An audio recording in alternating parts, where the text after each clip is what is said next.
What's up, everybody? I'm John. I'm Isaac. And we are Cars and Cameras, and in the last CT70 video, we installed a 125cc 4-speed semi-automatic engine on Ike's 72 Honda Trail 70 from tboltusa.com. And we want to put my 140 up against his 125cc. Your idea? Well, you know, the 125 is not a speed demon. It's not going to really compare. Well, we're going to compare them. Yeah. But I'm not out to win it because I know I'm not going to win any drag races or anything like that.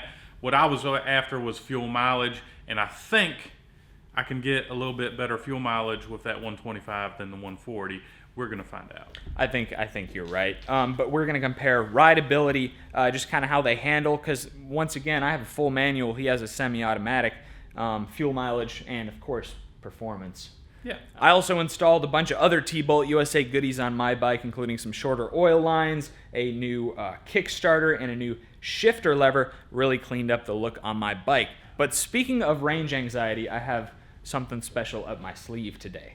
We are going to install a auxiliary fuel tank on my bike to like more than double the fuel capacity. So what we have here is a 1-gallon auxiliary fuel tank from Shark Bites Custom Minis. You can find them on Facebook in the description of this video or on their phone number. This thing is very pretty. Handmade 5052 aluminum, 1-gallon capacity. They make a 2/3 gallon capacity if you want something a little bit smaller. A license plate bracket and wiring should be pretty sweet up there. And the kit also comes with a luggage rack to mount it all to the back of the bike. It's really pretty. Can't wait to install it and see what kind of range we can get. So I can go fast all day and not have to worry about range. Because seriously, you really got to worry with these big engines, dude. Yeah, I know. You wouldn't know. So everything on the butt of this bike has got to come off. Taillights, the original taillight. Thank you, sir. License plate, all that's coming off so we can mount the tank and the luggage rack. It is a shame. Yeah, buddy. Ooh, got wiring. And this comes in a kit. You can either get just the standalone tank, or you can get the tank and the luggage rack. It's up to you. Alright. So we're just going to put it there. That should be it.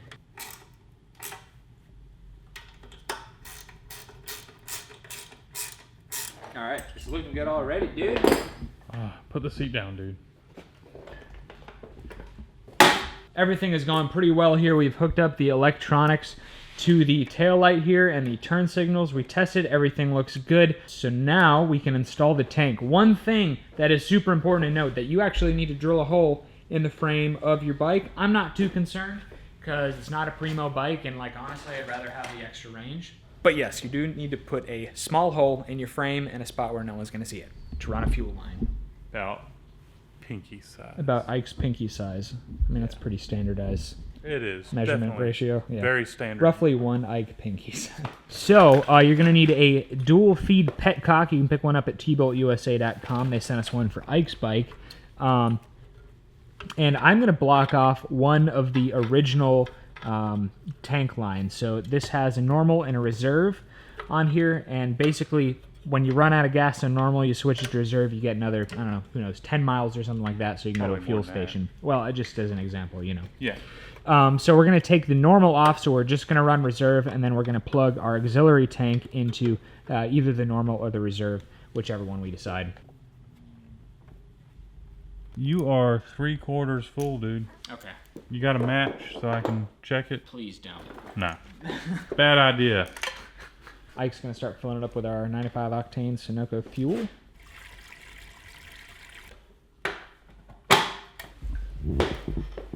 I think it looks good, man. We got tail light, we got brake light,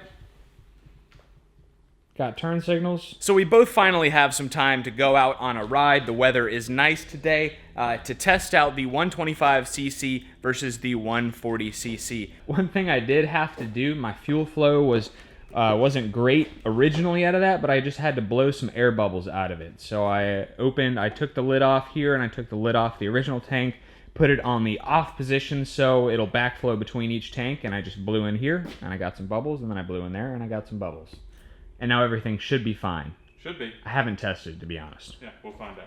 The last thing we are doing to Ike's bike before we go out on a ride is installing a 17-tooth front sprocket from T-Bolt USA. We realized that Ike's original one would not fit on this new engine, so they shipped one out to us really quickly. So we're hoping for like a 50-mile-an-hour cruising speed that's not hurting the engine. And that's like a 14 or something? I don't know. I should have left the chain on. Should have put it in gear, dude. Dude, put it in gear. Could do that. Oh, thanks, bud. Yeah. Yeah, it's a lot bigger. Yes, sir. So that's 14. That's a 17. Ike's not looking for huge top speed. Well, I'm sure he is, but this is mainly about lower cruising RPMs. Yeah.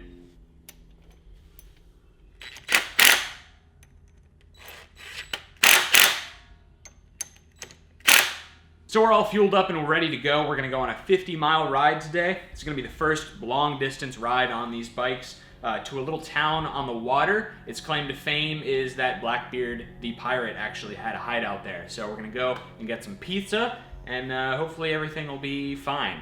Hey, man. Nice shirt.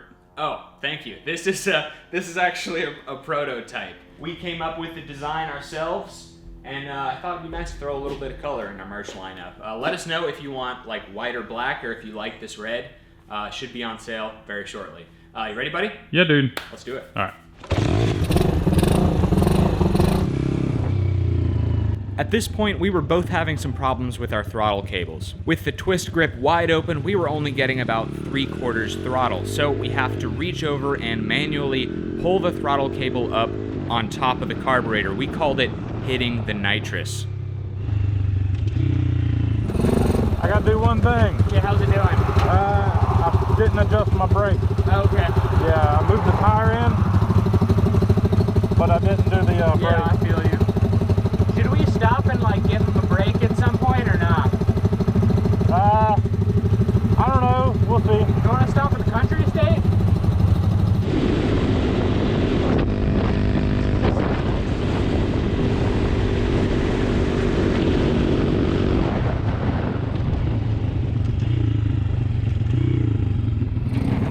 How's it doing?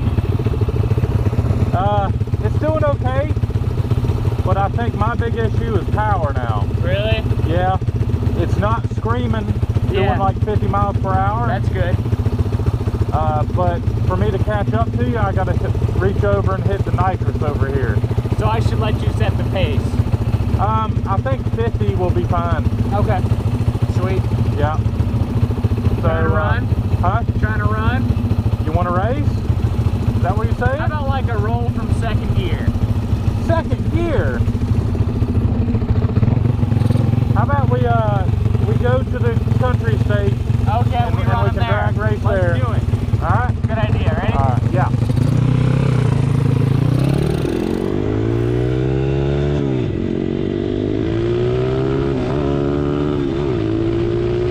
After riding Ike's bike with the 125cc semi-automatic 4-speed, I can say that this engine is definitely geared towards an inexperienced rider or someone who isn't looking for a ton of horsepower. I will say that the 125 is way easier to kick over than my 140. I have the hardest time kicking over my 140 just because it has so much compression. Sometimes, to be honest, I have sore ankles from the kickback. To be clear, Ike can usually kick over my 140 in one try. He does weigh about 40 pounds more than I do. He probably has a little bit bigger leg muscles too.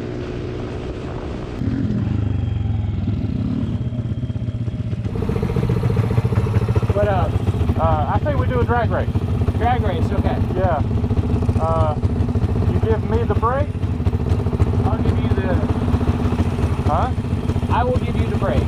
Yeah. Let me switch to my performance fuel tank. See the black mailbox way down there? The farthest mailbox? The black one.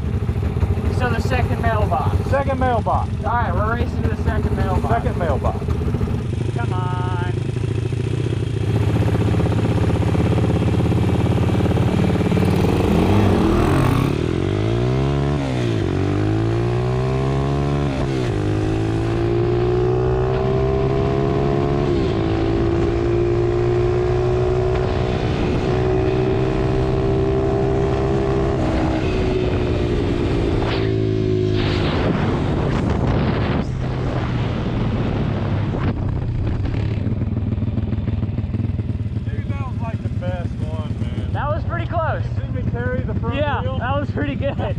So yes, it's true. It's kind of weird, but Ike inherited this house.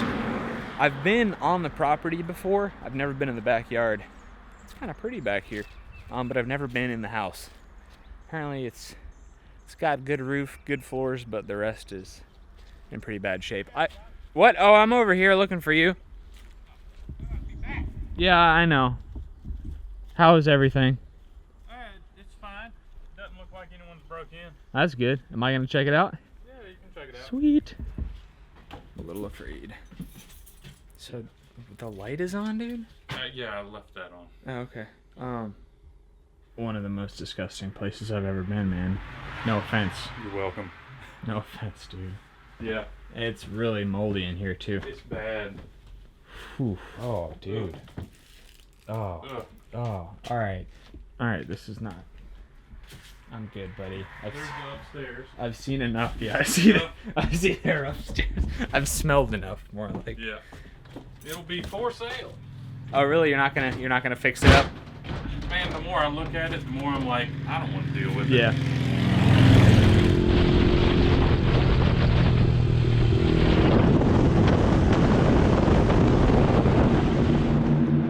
Woo. Well, there goes about 5 gallons of gas. Yeah, probably so. There are a ton of bikes out today. Yep. As far as I can tell, ours are the only real ones. All right. Yeah. No, no, I think they both did pretty good today, though. Yeah. I think you need a little more horsepower. The 125, I think, is a good engine for around town if you want something relatively stock, if you want something with good fuel mileage. And we're going to measure the fuel mileage when we get home. But the 140 is really just like party mode, especially with the carburetor upgrade on it. Ike is just below 3/4 of a tank of fuel right now, which it's doing a lot better than I thought it would. Really? To be honest, yeah. I haven't checked my fuel, but we're going to measure when we get home to compare fuel versus 140 and the 125. Did you fill up both of your tanks? Yeah, both. Okay. So I mean, we can just measure you how much measured we put in. How much we put in, so we just top them off. Exactly. Yeah. Okay. Because mine were both full to the brim. But anyway, thank you for watching this video, guys. Leave a thumbs up if you enjoyed it, and subscribe to Cars and Cameras for more of our CT70 content, go-karts, mini bikes, all that good stuff. We will see you soon in Texas at the Texas Motor Speedway, the paint swap meet with Go Power Sports. You can find the hours we are going to be at their tent on our Facebook page or my Instagram at Cars and Cameras Reviews. And don't forget, May 18th, we're going to be at the Gambler 500 mini bike endurance race in Oregon. There's going to be more information on that soon. I do hope you guys enjoyed this video, and I hope all your winter projects are done and you're starting to enjoy them now that the sun is out and it's a little bit warmer. Shout out to Shark Bites Custom Minis for my new fuel tank on my Trail 70, and of course tboltusa.com for the 125 on Ike's bike. Thank you, T-Bolt USA. And thanks for watching, guys. We'll see you next time. One more thing before the end of the video, the fuel consumption test. So we did less mileage than we thought today. We did about 50 miles all around, and Ike was literally running on fumes by the time we got back to the house. Oh, yeah, look at that. It is dry. That is great, dude. So the full tank will do about 48 miles with a 125. 50 miles. 50 miles. So I first just need to get out there that my carburetor, my bike is running very rich. Okay. Whatever makes you feel better, buddy. With that being said, the last 5 miles we just did, I had to switch to my auxiliary tank. So I ran this one dry. Yeah, I mean, like, there's still a little bit of fuel in there, but I had to switch to the other tank. I mean, you see it's just at the bottom there, sloshing around. So that is 1 gallon right there. Exactly a gallon? Yeah, exactly okay. 1 gallon. And yours is 2/3 of a gallon. Honestly, all right, there's still like a little bit in there. You know what I mean? You won the fuel economy test, sir. Okay. But I need I do need to tune this carburetor still because it's like way rich. Okay. So I went basically 50 miles on a 2/3 of a gallon. Yeah. What's that in fuel mileage? Let's do some math. 76 miles to the gallon. Yeah. All right, now my turn, right? Sure. Oh, well, mine's going to be easy. 50 miles to the gallon. 50 miles to the gallon, yeah. Yeah. About 45 probably. Okay. But. All right, so the weakness 30 more miles per gallon on your bike. Yeah, I'll live with that. I want to tune my carb and do it again though. Okay, that's fine. If we would have done 35 the whole time, like the fuel economy would have been a lot better, I think. Yeah. I just think. Although, except for driving around town, it's Yeah, going to that be doesn't help either. awful. So And I like floor it everywhere. we are going to have to keep an eye on our fuel tank, sir. Yep. Yeah. So, all right. Is that it? I think that's it. All right, man. Leave a thumbs up. Thanks for watching. We'll see you next time.